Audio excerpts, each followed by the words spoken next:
있으리라 하시니라. 아멘. 돌아가신 김중곤 목사님의 예수 칼럼이라는 오래된 책이 있습니다. 1979년 10월부터 1981년 9월까지 2년 동안 조선일보, 동아일보에 연재를 했던 예수 칼럼이라는 부분을 엮어낸 책인데요. 제가 이제 고등학교 3학년 다니고 이렇게 할 때인데 동아일보를 저희 집에서 봤었어요. 근데 이 동아일보를 모아놓은 것이 있어서 이렇게 뒤적뒤적 이렇게 보는데 그 중간에 예수 칼럼이라고 크기는 한 이 정도 딱 되게 있었습니다. 내용을 읽어보니까 정말 좋더라고요. 그래서 다 이렇게 잘라가지고 스크랩을 했었습니다. 나중에 이제 대학교 들어가서 CCC에서 활동을 하고 이렇게 하다 보니까 이게 나중에 책으로 나오게 되고, 그래서 그 책을 정말 몇 번을 통독하고 했던 그런 일이 있습니다.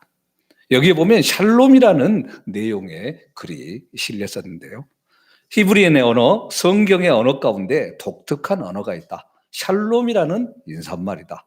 평안이나 안녕을 뜻하는 말이지만 임마누엘이요, 평강의 주, 메시아, 예수의 약속이요, 기도요, 축원이다. 그들이 조속으로 나누는 인사, 병석의 애인에게도, 마지막 숨을 거두는 임종의 아버지에게도, 멀리 떠나는 친구에게도, 태어나는 아기에게도, 몇 분 후에 의학 생체 실험 도구로 쓰기 위해 독일의 나치 당원들에 의한 유대인 수용소 어머니의 품에서 끌려가는 어린 딸에게도 샬롬을 빌어준다. 예수가 바로 이 샬롬이다. 샬롬의 계절 성탄이 오고 있다. 순을 나는 모든 사랑하는 이들에게 마음속의 마음으로 샬롬. 샬롬이라는 인사말, 지금도 인사말이 샬롬입니다. 너희에게 평강이 있을지어다. 기본적으로 사람들에게 평안하다, 평강하다 하는 것은 정신적인 면이나 육체적인 면에서 정상적인 상태에 있을 때 평안하다, 그렇게 말합니다. 정신적으로 문제가 있고 육체적으로 비정상적인 상황에 처하게 된다면 이건 평안한 상태, 평강한 상태가 아닙니다.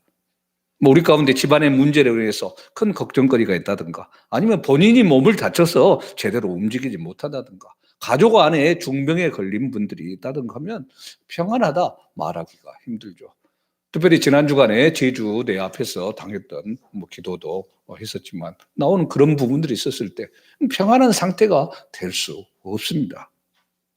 자, 그런데 오늘 십자가에 달려 죽으시고 장사 지낸 바 되었다가 3일 만에 부활하신 예수님, 어떤 분으로 우리에게 나타나고 있는가? 예수님의 시체가 사라졌다고 불안해하고 유대의 종교 지도자들에게 자기들도 사로잡혀서 예수님처럼 십자가에 못 박힐까 봐 죽을 것 같은 두려움에 빠져 있는 제자들, 그리고 오늘 현재 힘들게 코로나 시대를 살아가고 있는 우리에게 예수님은 참 샬롬으로, 평안으로 오늘 우리에게 오고 계십니다. 예수님의 제자는 3년 동안 예수님과 함께 하면서 예수님을 따라다니고 함께 먹고 함께 마시고 삶 속에서 말씀을 듣고 배우고 놀라운 기적의 현장 속에 함께 있었습니다. 그러다 보니까 예수님만 믿고 나아가는 의존적인 그런 모습으로 나아갑니다.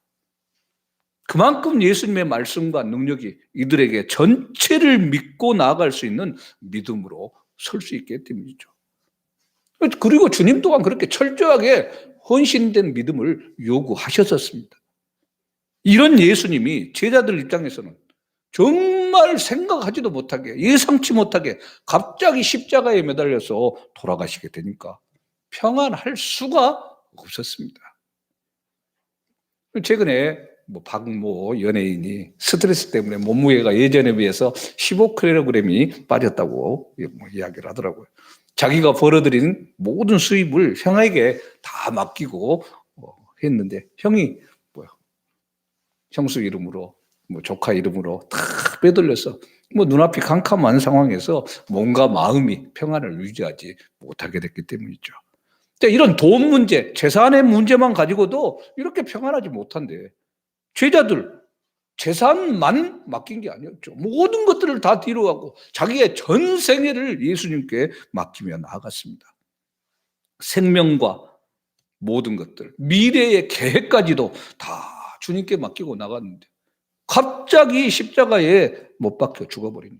뭐 자기들 어떻게 책임지지도 못하고 이 완전히 끝난 상황, 망연자실해 있는 그 상황에 처하고 맙니다. 더구나 아침에 일찍 막달라 마리아가 무덤이 비었다고 베드로와 요한에게 말하고, 베드로와 요한이 달려가서 바라보니 정말 빈 무덤이 열려 있고 예수님의 시체는 사라져버린 이 상태입니다. 그럼 어떻게 해야 될지 어이가 없기도 하고 대책을 세울 수도 없는 이런 상황 가운데 집으로 돌아간 이들, 마음이 평안할 수가 없습니다. 급하게 제자들을 전체 다 소집을 하죠. 자, 19절 20절입니다. 이날 곧 안식 후 첫날 저녁 때에 제자들이 유대인들을 두려워하여 모인 곳에 문들을 닫았더니 예수께서 오사 가운데 서서 이르시되 너희에게 평강이 있을지어다. 이 말씀을 하시고 손과 옆구리를 보이시니 제자들이 주를 보고 기뻐하더라. 슬픔과 시리와 절망에 빠져 있는, 그래서 두려워하고 있는 제자들을 주님께서 찾아오셨어. 가장 먼저 샬롬, 너희에게 평강이 있을지어다 인사를 하십니다. 이 인사 정말 중요한 인사입니다. 지금까지는 너희들 말도 못하게 절망하고 있었고 정말 두려워하고 있었고 아무런 대책이 없는 상황에 처해 있었다. 그러나 이제는 낙심하지 말고 절망하지 말고 두려워하지 말아라. 이제 내가 다시 왔다. 너희에게 돌아왔고 너희의 모든 필요한 것들을 다 채워줄 테니, 완전하게 해줄 테니 염려하지 말아라. 말씀만 하고 계시죠. 주님은 십자가에 달리시기 전보다 더 강한 능력 가운데 제자들의 믿음을 붙들어 주시고 참 평안의 자리로 인도해 주십니다. 주님께서 부활하신 안식 후 첫날 저녁 때 예수님은 제자들이 유대인들을 두려워서 문을 꽉 닫고 있는 이 상황 가운데 문을 열지도 않고 마치 벽을 통과해서 들어오신 것처럼 그렇게 갑자기 나타나셨습니다. 그리고 샬롬, 평강이 있을지어다 인사하십니다. 또한 제자들에게 손의 못자국과 옆구리에 창자국을 보여주십니다. 당연히 부활하신 예수님을 만난 제자들 기뻐하며 즐거워하고 행복해야 합니다. 제자들이 지금 함께 모여있는 이 날이 어떤 날입니까? 예수님이 부활하신 날 저녁입니다. 지금으로 따면 주일 저녁이죠. 예수님의 제자들이 이렇게 한자리에 모인 이유가 뭡니까? 예수님의 무덤이 열려버렸고 그 안에 장사 지냈던 예수님의 시체가 도둑 맞은 것 같다고 하는 베드로와 요한의 말을 들었기 때문이죠. 그리고 이날 새벽에 막달라 마리아가 무덤을 찾아갔다가 무덤이 비어있고 예수님의 시체가 없어진 것을 발견하고 베드로와 요한에게 이야기를 합니다. 베드로와 요한이 직접 가서 빈 무덤을 보고 시체가 없어진 것 확인했습니다. 그리고 그 이후 예수님께서는 부활하신 몸으로 직접 막달라 마리아를 만나시죠. 그럼 막달라 마리아한테 내가 부활한 것 제자들에게 알려라 이야기하십니다. 막달라 마리아 당연히 지금 모여있는 제자들에게 이야기를 합니다. 예수님의 시체가 없어진 게 아니라 부활하셨다. 이렇게 기분 가운데 이야기하는데 제자들은 어떻게 판단합니까? 막달라 마리아가 제정신이 아닌 모양이다.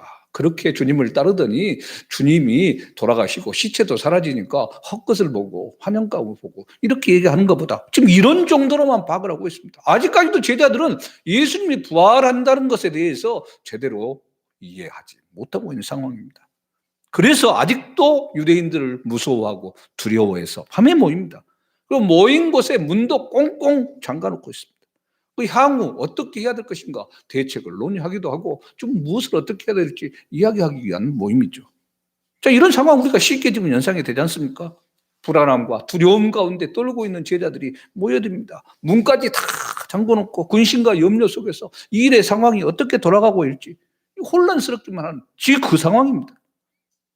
어떤 사람은 예수님의 시체가 누군가에 의해서 옮겨졌다고 하고 어떤 사람은 시체를 도둑 맞았다고도 하기도 하고 막달라 마리아는 자기가 부활하신 예수님을 만났다고도 하고 나 답답해서 죽겠다 이렇게 지금 심장 치고 있고 지금 이런 상황이죠.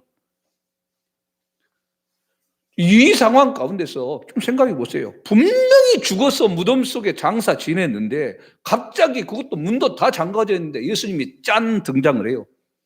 이게 지금 정상적인 상황입니까? 기겁을 할 상황 아닙니까? 유령이다. 처음에는 그랬겠죠. 근데 예수님이십니다. 다른 것이 아니라 예수님이 샬롬 인사를 하면서 손자국, 못자국을 또 옆구리를 보이시니까 그때야 비로소 예수님이 부활하셨다는 사실을 믿고 기뻐하죠. 예수님은 부활하신 후에 더 이상 공간의 제약을 받지 않으십니다. 예수님을 가로막은 문이나 벽 아무런 소용이 없습니다. 그러나 예수님의 손에는 십자가에 매달리실 때 박혔던 못자국이 그대로 있었고, 예수님의 옆구리에는 창으로 찔려서 심장이 파열돼서 물과 피가 흘려졌던 그 창자국이 그대로 남아 있었습니다. 사도 요한은 여기에서 지금 예수님께서 정말 실제로 죽으셨다는 사실을 확실하게 증거합니다. 왜냐하면 이때 당시 요한복음을 쓸 때 당시에 가연설이라고 해가지고 예수님이 뭐 제대로 죽지 않고 뭐 했다, 기절설이라고 해서 이렇게 좀 막 기절했다 깨어났다 뭐 이런 여러 설들이 있었거든요. 거기에 확실하게 증거를 남기는 겁니다. 옆구리에 손을 넣어서 들어갈 만큼의 창자국이 있는 그런 상처를 입고도 살아있을 사람 없습니다. 더구나 심장이 파열된 상태에서 누가 삽니까? 그리고 분명하게 예수님은 영으로만 나타난 게 아니라 이전에 약속했던 것처럼 육신으로도 부활했다는 사실을 확실하게 입증하는 겁니다. 예수님께서 죽으신 후 죽음을 확인하는 차원에서 생겨난 옆구리의 창자국, 부활 후에도 그대로 있는 것은 그만큼 육체적인 부활을 하셨다는 것을 보여줍니다. 우리는 다릅니다. 예수님은 그런 직접적인 보존의 몸을 보여주시기 위해서 하신 것이고, 우리의 부활의 육체의 몸은 아프던 것 모든 것들이 다 깨끗하게 정상적인 상태를 회복하고 나을 부활체로 바뀐다, 이렇게 이야기합니다. 어쨌거나 우리는 여기에서 예수님이 첫 번째 주신 말씀이 바로 샬롬, 너에게 평강이 있을지어다, 이 말씀이라는 것을 기억해야 합니다. 예수님의 제자들이 절대로 평강할 수 없다는 것, 평안할 수 없다는 것을 어느 누구보다도 잘 알고 계십니다. 예수님의 믿음은 졸지에 실패한 것처럼 보였고, 스승도 잃고 앞으로 어떻게 될지 몰라서 난감한 상황, 불안해하고 두려워하고 떨고 있는 평안을 잃은 상태입니다. 이 모습을 너무나도 잘 아셨기 때문에 가장 먼저 샬롬, 너희에게 평강이 있을지어다, 첫 말문을 여신 겁니다. 한마디로 너희의 불안, 너희의 두려움 다 끝났다는 얘기죠. 내가 이제 이 사망을 이긴 이 권세로 너희를 사랑하고 돌보고 너희를 더 강한 능력 가운데 지켜주겠다는 말씀이기 때문이죠. 부활한 후에 새롭게 되신 모습으로 제자들을 찾아온 것은 이 구약 성경을 또 살펴볼 때 아주 또 중요한 의미가 있습니다. 구약 성경을 보면 예수님의 모형으로 등장한 대제사장, 이 대제사장은 1년에 한 번 대속죄일, 히브리역으로 7월 10일에 지성소에 짐승의 피를 가지고 들어가서 이스라엘 백성 전체의 죄를 속죄하게 됩니다. 근데 문제는 대제사장도 인간이기 때문에 잘못하면 지성소 안에서 죽을 수 있습니다. 그래서 대제사장이 지성소 안에 들어갈 때는 항상 허리에 끈을 묶고 들어가죠. 그리고 움직이는데 이 술에 금방울이 매달려 있습니다. 석류, 금방울, 석류, 금방울 이렇게 쭉 돼 있는데 살살 움직일 때 은은하게 방울 소리가 들립니다. 근데 아무런 소리가 들리지 않는다. 죽은 것입니다. 그럴 때 지성소에 들어가면 죽게 되니까 대제사장도 1년에 한 번밖에 들어가지 못하는데, 그래서 끈을 잡고 끌어내게 되죠. 대제사장이 지성소에서 하나님 앞에 이 짐승의 피를 뿌리고 살아서 나왔을 때 이스라엘 백성들의 죄가 다 용서받는 겁니다. 그래 앞으로 향후 1년 동안 하나님 앞에서 축복받으며 살 수 있게 됩니다. 1년에 한 번씩 그렇게 계속해 나갔습니다. 그런데 문제는 지성소 안에서 대제사장이 죽었을 때 이건 이스라엘의 백성들의 죄가 용서받지 못한 것이 되고 맙니다. 그런데 지금 예수님은 어떻습니까? 십자가에 달려서 자신의 피로 영원한 제사를 드리십니다. 그리고 다시 살아나셔서 죽지 않는 몸으로 우리에게 나타나셨습니다. 그러니 예수님의 십자가의 피가 우리의 모든 죄를 사하는데 성공했다는 것입니다. 죽어버리는 것으로 끝난다면 죄가 해결이 안 됩니다. 살아서 다시 오셨습니다. 하나님께서는 이 예수님의 십자가를 완전한 제사, 영원한 제사로 받아주셔서 더 이상 우리의 죄가 하나님 앞에 기억되지 않고 다시는 우리가 죄의 심판을 두려워할 필요가 없다는 것을 보여주신 것입니다. 오늘을 살아가는 우리 또한 옛날 사람들과 하등에 다를 바가 없습니다. 이 세상을 살아가면서 정말 평안하지 못한 삶을 살아갈 때가 많습니다. 때로는 우리 힘으로 도저히 이 세상을 헤치며 나아갈 자신이 없어서 두려워하기도 하고, 자기 자신의 성격적인 결함 때문에 힘들어해서 우울증에 빠지기도 하고, 때로는 가족과 직장, 학교, 여러 상황 가운데서 만나는 사람들과의 문제 속에서 질병의 문제로 예상치 못한 어려움으로 정말 불안해하고 두려워합니다. 코로나19의 이 상황도 예측 불허입니다. 어느새 또 한 단계가 높아진 상황이고, 그나마 제주는 그대로 유지를 하고 있지만 이런 상황이잖아요. 4차 유행이 온다 어쩐다 지금 이야기를 하고 있는 그 상황이기도 합니다. 이 상황 가운데서 예수님이 우리에게 던지는 첫 마디가 뭡니까? 샬롬, 너희에게 평안이 있을지어다 말씀하는 겁니다. 예수님께서 이제 더 이상 고민하고 갈등하고 염려하지 말아라 말씀하는 거죠. 모든 문제를 다 해결했으니 두려워할 필요가 없다는 겁니다. 그래서 요한복음 16장 33절에 이것을 너희에게 이루는 것은 너희로 내 안에서 평안을 누리게 하려 함이라. 세상에서는 너희가 환난을 당하나 담대하라, 내가 세상을 이겨노라. 부활하시기 전에 주님께서 주시는 말씀입니다. 그리고 지금 부활하신 후에 다시 평강을 우리에게 던져주십니다. 이 얼마나 큰 능력으로 말씀에 그대로 이루어지는 겁니다. 십자가의 주님만 생각한다면 우리가 볼 때는 예수님을 세상을 이긴 게 아니죠. 완전히 실패한 겁니다. 얼마나 참 비참합니까? 아무것도 정복하지 못한 채 죽고 말았습니다. 행여나 십자가에 달려서 하나님께서 힘을 주셔서 짠 하고 그냥 모든 십자가를 물리치고 그렇게 걸어 나오실 것 같은데 아니었죠. 죽었습니다. 아리마대 요셉의 무덤에 장사 지내진 상태입니다. 그야말로 예수를 믿고 다른 사람들 다 바보 멍청이 되고 만 상태입니다. 그런데 예수님은 인류 역사상 그 어느 누구도 해결하지 못하고 앞으로 어떤 인간도 해결할 수 없는 가장 어려운 문제, 죄와 죽음을 정복하시고 다시 나타나셨습니다. 그런데도 제자들의 현재 모습은 어떻습니까? 이런 승리가 있음에도 불구하고 여전히 불안과 두려움 가운데 벌벌 떨면서 문 딱 잠궈 놓고 있는 그런 상황입니다. 이 상황 속에서 예수님은 부활의 승리자로 나타나신 겁니다. 직접 보여주시는 예수님의 손에 못자국, 창자국은 얼마나 치열한 전투가 있었는가를 보여주는 표시죠.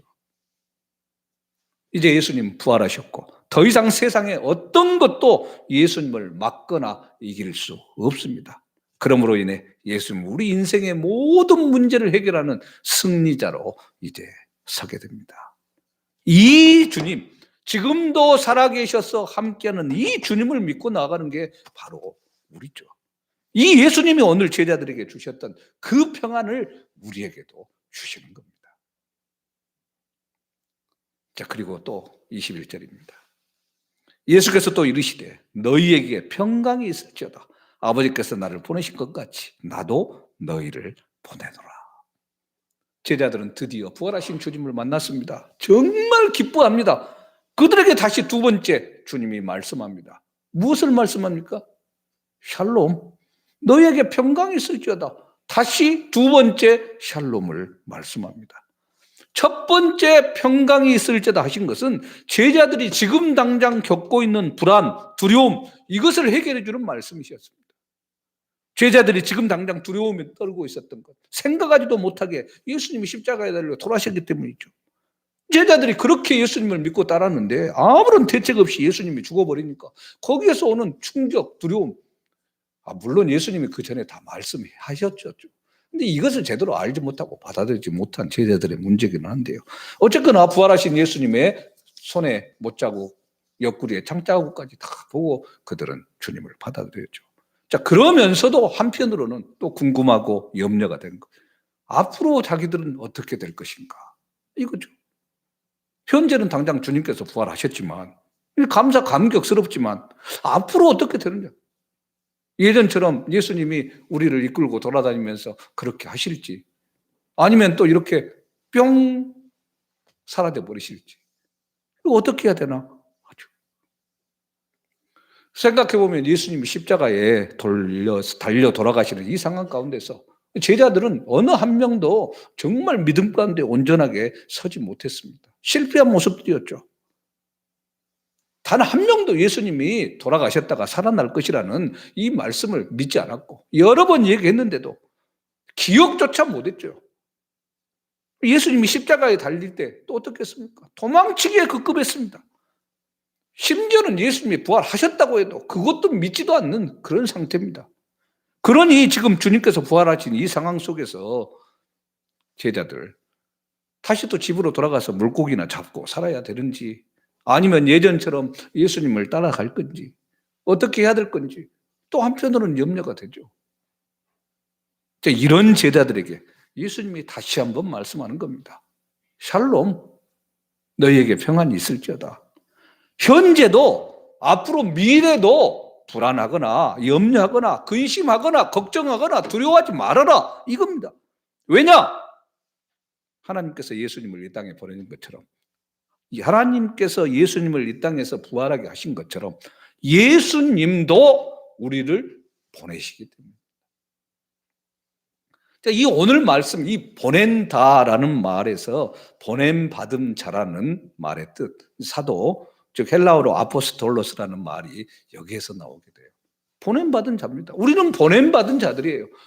그냥 보내진 게 아닙니다. 신부는 보낸 것처럼 뭐 두부한 뭐 사와라, 뭐 하나 사와라, 이게 아니라 전권, 위임장 딱 확실하게 받아가지고 내가 결정하는 게 나를 보낸 사람이 결정하는 것과 똑같은 그 정권을 받고 나가는 겁니다. 지금 여기서 하나님이 예수님을 보내셨고 예수님이 제자들을 다시 보내는 것, 이 정권을 위임해서 보내는 겁니다. 하나님께서는 인간을 구원하는 데 있어서는 예수님께 모든 권한을 다 맡기셨습니다. 그래서 인간의 구원은 예수님께만 달려 있습니다. 당연히 이 세상 어느 누구라 할지라도 예수님을 믿지 않고는 구원 얻을 수가 없습니다. 그런데 이제 주님께서, 다시 부활하신 주님께서 믿는 자는 그 사람이 어떤 사람이건 어느 누구든 다 구원을 받게 하셨죠.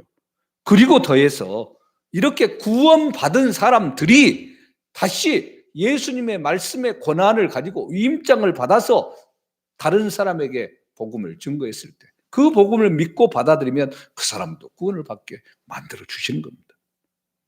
예수 믿는 사람들이 복음을 증거할 때 그 구원의 자리로 들어가는 겁니다. 때로는 참 하나님의 말씀의 능력은 너무나도 신비하고 오묘막측해서 예수 믿지 않는 사람이 말하는 복음의 말씀을 듣고도 믿는 그런 역사가 일어나기도 합니다. 그만큼 권능이 크시고 놀라운 거죠. 23절입니다. 너희가 누구의 죄든지 사하면 사해질 것이요 누구의 죄든지 그대로 두면 그대로 있으리라 하시니라. 예수님의 모든 권한을 위임받은 제자들의 기도, 하나님께서는 최우선적으로 들어주십니다. 그야말로 천국의 모든 능력, 모든 축복들이 제자들을 통해서 흘러가게 만드는 겁니다. 그래서 우리를 말할 때 축복의 통로, 이렇게 하는 거죠. 이게 바로 복음의 능력입니다. 내가 힘이 있어서가 아니죠. 나를 통해서 흘러가시는 주님의 말씀의 능력이 크고도 놀랍기 때문이죠. 나만 바라볼 때 나는 아무것도 할 수 없는 자고 두려움에 떠는 자고 무엇 하나 내세울 게 없는 사람입니다. 그러나 나를 통해서 역사하신 하나님의 능력, 이 세상 어느 것도 감당할 수 없는 능력이고 관세죠. 그 세상을 어지럽게 하는 자다, 이렇게까지 말할 정도로 상상할 수 없는 능력 속에 나아가는 겁니다. 사람들에게 있어서 가장 중요한 문제는 이 죄의 문제를 해결하는 겁니다. 예수님이 이 죄를 해결하는 권세가 제자들에게 있다 말씀합니다. 우리들이 전하는 복음을 듣고 새로운 복음의 자리로 나아가는 새 사람이 되는 것, 그만큼 큰 하나님의 역사에 동참하는 능력이죠. 나를 통해서 들려지는 예수님의 복음, 얼마나 능력 있는 자리에 들어가게 만드는가 모릅니다. 이 능력, 이 권세가 바로 있는 복음이 우리 가운데 있는 거죠. 근데 이것을 그대로 코로나19의 치료제, 백신이 완전히 개발이 됐는데도 나만 먹고 살겠다고 딱 갖추고 나만 치료제 놓고 이렇게 해버리면 살벌한 사람이죠. 가족에게, 이웃에게 이거 치료법을 개방을 해야 되고 나누고 다 온 세계 사람들이 빨리 이것에서 벗어날 수 있도록 해야 되는 것 아닙니까? 내 안에 이 놀라운 복음의 생명이 있는데 이것을 나 혼자만 하면 안 된다는 것이 바로 그겁니다. 그래서 복음을 증거하는 자로 살아나가야 되고 세계 끝까지라도 나가야 되는 것이 여기에 있죠. 당연히 제자들 모든 축복을 가져오게 하는 열쇠, 이게 하나님의 말씀을 가지고 있기 때문에 이제는 현재도 미래도 두려워하고 불안해할 필요가 하나도 없습니다. 그래서 주님은 샬롬, 다시 한번 평강이 너에게 있기를 바란다 말씀하는 거죠. 성령이 우리에게 임해 주시고 더에게 최고의 복을 가지고 있는 거죠. 그냥 우리를 보내는 게 아니라 성령의 능력을 더해 주시니, 그래서 부활의 능력인 말씀과 이 성령을 가지고도 만약 우리의 미래를 두려워하고 떤다면은 우리는 여전히 세상의 이 쓰레기 가치관에 중독되어 갖고 살아나가는, 거기서 헤어나오지 못하는 그런 모습과 똑같습니다. 그리고 일주일이 지납니다. 제자들이 다시 모였어요. 이때 예수님이 똑같이 지금처럼 찾아오십니다. 26절, 27절입니다. 여드레를 지나서 제자들이 다시 집안에 있을 때 도마도 함께 있고 문들이 닫혔는데 예수께서 오사 가운데 서서 이르시되 너희에게 평강이 있을지어다 하시고 도마에게 이르시되 내 손가락을 이리 내밀어 내 손을 보고 내 손을 내밀어 내 옆구리에 넣어보라. 그리하여 믿음 없는 자가 되지 말고 믿는 자가 되라. 부활 후 저녁에 예수님께서 찾아오셨어요. 제자들이 다 모였는데 이때 도마가 없었습니다. 제자들이 야, 살아나신 주님이 와가지고 이렇게 해서 우리가 직접 그 손자국 못자국 다 이렇게 봤다. 도마가 뭐라 합니까? 난 직접 내 손으로 이렇게 그 못자국 해보고 옆구리 창자국에 내 손 넣어보지 않고는 난 믿을 수 없다. 11명의 사도들 가운데 한 명이 딱 삐딱하게 나가버리니 이거 전체 즐겁고 기쁜 이 분위기가 이상해지고 맙니다. 이 상태로 일주일이 지나가요. 아직 하나 되지가 못한 모습입니다. 이런 공동체 모습에서 뭘 기대할 수 있겠습니까? 하나 돼서도 지금 움직이기 힘든 반에 그 11명 중에 한 명이 그냥 삐딱하게 나가버리니 뭐가 말이 안 되죠. 이렇게 다시 또 모여있을 때 이 도마가 있는 상황 가운데 예수님께서 똑같이 나타납니다.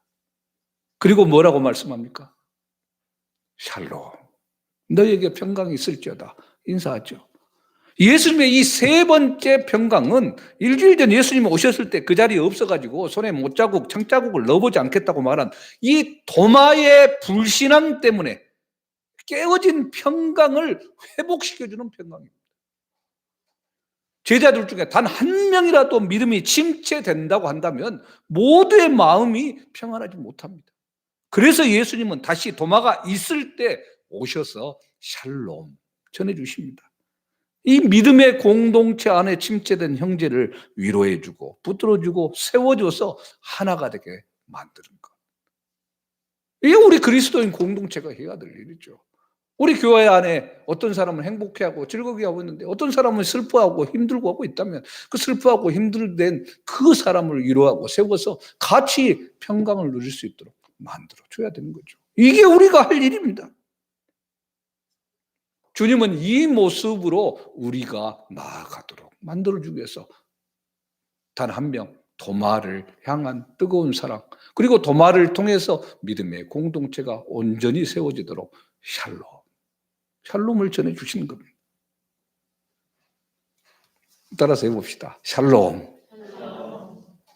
무슨 뜻입니까? 당신에게 평강이 있기를 바랍니다. 우리에게 평강이 있기를 소망합니다.